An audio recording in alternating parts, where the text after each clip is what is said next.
Hello 365 nerds, my name's Amanda, aka MidnightArticuno here on YouTube and various forms of Initial A everywhere else on the internet. Today I'm doing Question Tuesday, a video about actual questions from actual sources answered by me, an actual person. Okay, first things first, is that a Sailor Moon necklace? Yes it is. I am one of YouTube's elite Sailor Moon bloggers, which is a title I just came up with and a title that I wear proudly. So this Question Tuesday is going to be around the topic of writing, something that I'm kind of competent at. So ready, set, go. How do you get ideas for stories? All right, so story ideas can come from literally anywhere. If you think of something and go, that could be a story, then it can be a story. Like, I got a couple of ideas for some drabbles that I wrote just from watching a Kigurumi War on YouTube, or if someone could just suddenly speak only in French. Are these ideas with sustainable plots? Maybe, maybe not, but you're really not gonna know until you try. How do I write my story? Here is the basic formula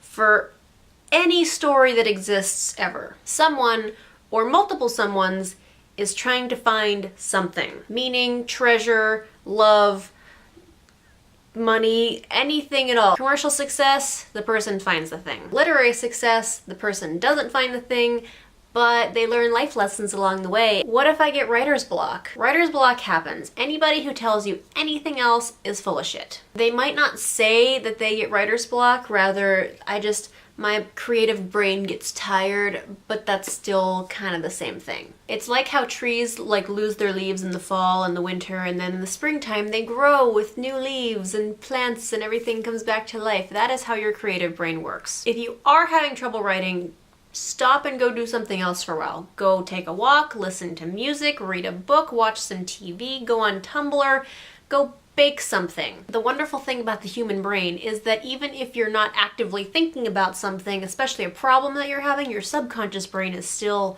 churning away at it. So you'll be like elbow deep into an apple pie when suddenly you go, Eureka! I've got it! And then you have the problem solution. A lot of other writers just say to barrel on through and force it through. You're not going to let your brain be the boss of you. I'm not a fan of that plan. But the good news is there is no wrong way to write except just not writing at all. You can take a breather, you can force yourself through, you can do whatever you want as long as you are still going to work on writing as soon as you get your mojo back. Fan fiction? Yes. A lot of writers have problem with it, and I understand why. It is frustrating when somebody is playing in your sandbox and you don't think they're doing it right. However, it is also not your story anymore. As John Green says, books belong to their readers, and sometimes readers interpret things differently than how you intended them. It might infuriate you, but that's life. Personally, I like playing in other people's sandboxes. Building your own sandbox is really, really hard, and sometimes you don't know if you're doing it right, or if you're getting the right quality of sand, or if you use the right kind of nails, or the right kind of 2x4s. There's so many things that go into building a sandbox that just make you go, ah! An established sandbox is so much easier just to practice building your intricate sand castles, or maybe just building a mountain and driving a toy truck over. The one thing I really disagree on is writers who say, nope, you're not allowed to do anything, no fan works related to my stuff at all. Nope, just I mean, you can dislike it, and you can dislike that people are interpreting your characters in a way that you did not intend, but it just seems like it's an abuse of power over these other people to say, nope, sorry, you were inspired by me, but I tell you no. What do you write on? I use the computer, but I do know somebody who actually, for NaNoWriMo every year, writes it all by hand in a spiral-bound notebook,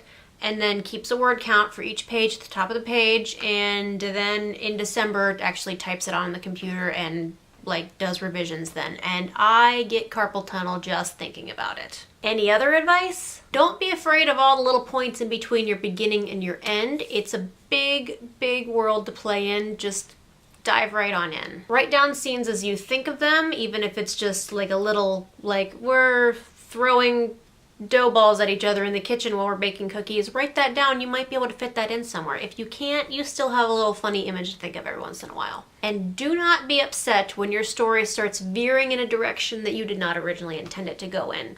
Your characters are like your kids. You may create them and you may set them on the path, but they don't always grow up and wind up on that same path that you set them on so long ago. Thank you for watching. Please check out my channel and subscribe, and good luck to the rest of the 365 Nerd Project. Bye.